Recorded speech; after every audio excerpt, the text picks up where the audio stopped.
Ethiopia, home to more than 100 million people, the original home of the coffee bean, seat of the African Union, and a nation whose roots stretch back into ancient times. Ethiopia has been heavily settled, going far back into prehistory. Da'amet is the earliest known kingdom in this region, and was a contemporary of ancient Egypt and Nubia to the north.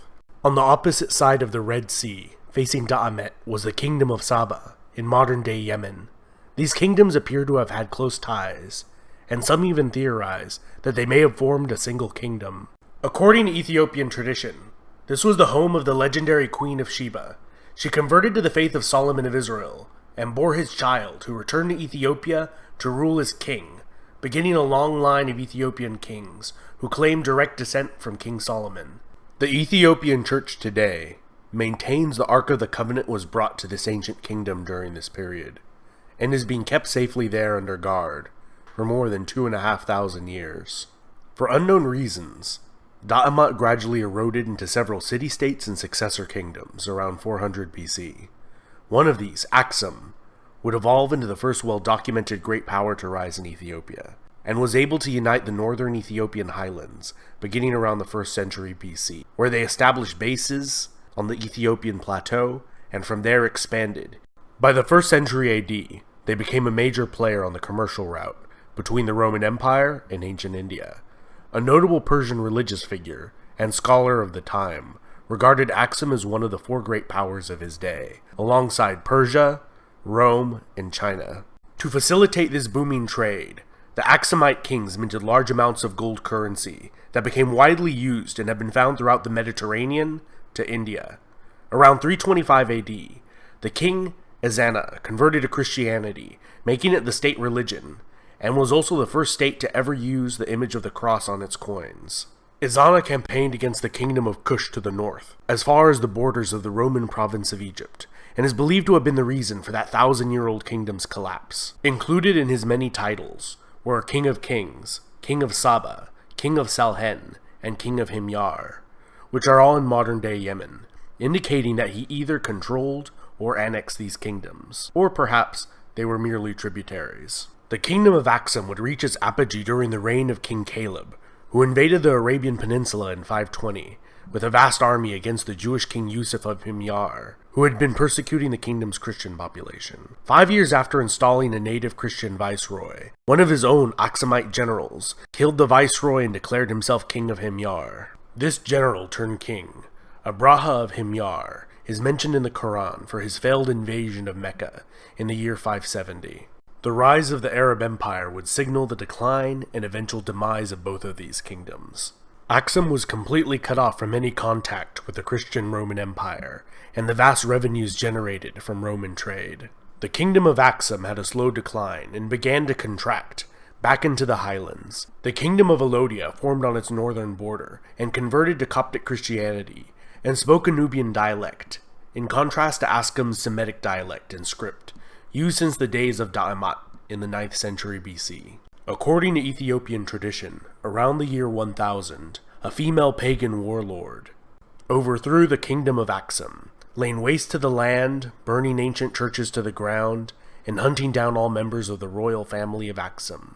The last of her dynasty, which ruled over a much diminished kingdom, was overthrown by Maratakla Haymanot in 1137, establishing the Zegwe dynasty, although some scholars believe this dynasty was established earlier. The most famous ruler of Zegwe dynasty was Gebre Lalibela, who constructed 11 churches, carved straight from a single piece of stone, and attempted to construct a new Jerusalem as his new capital, in response to the capture of the Old Jerusalem by the Muslims in 1187. Despite the piousness of the Zegwe, they had one thing working against them in the eyes of many of their subjects. They did not claim direct descent from the biblical King Solomon, and around the year 1270 they were overthrown by a dynasty that did claim Solomonic descent. This Solomonic line of kings ruled Ethiopia for more than 700 years, with a brief interruption during the 14-year Abyssinian Adal War, in which the Adal Sultanate was able to annex Ethiopian Abyssinia with Ottoman help, only to be beaten back to their original borders by the Ethiopians with Portuguese assistance. The Age of Princes was a period in Ethiopian history from 1769 till 1855, when the country was de facto divided within itself into several regions, with no effective central authority. It was a period which the emperors from the Solomonic dynasty were reduced to little more than figureheads, confined to the capital city of Gondar, and local warlords fought each other for supremacy. This came to an end with the reign of Tewodros II, who re-established his dynasty's authority over the nation. However, this respite was short-lived, and he would commit suicide instead of being taken prisoner by a British expedition. The British would sack the Ethiopian capital and carry the Solomonic dynasty's crowns and treasure they had accumulated over the centuries back to Britain.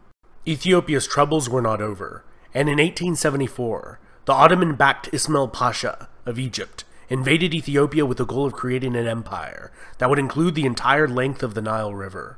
His sizable army included a large number of recruited American and European officers. The Ethiopians had been working hard on organizing and modernizing their military since their experience against the British, and were able to utterly defeat the Egyptians in 2 decisive battles. The Ethiopian Emperor Yohannes would die in battle against a Sudanese raiding force 13 years after defeating the Egyptians.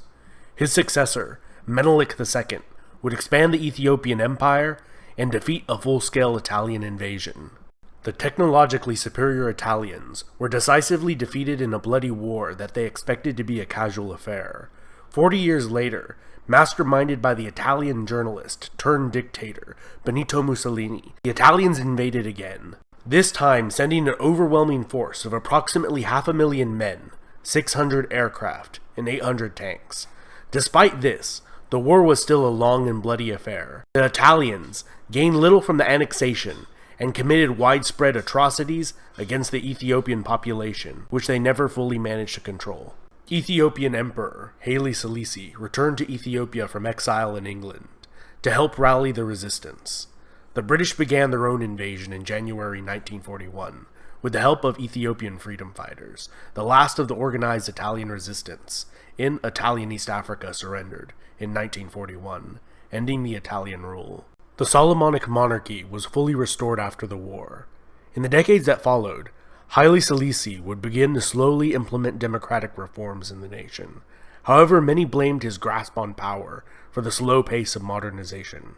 During the Cold War, Selassie received the backing from the United States, and when widespread drought and famine hit the nation in 1974, the aged monarch was overthrown by a socialist faction in the military.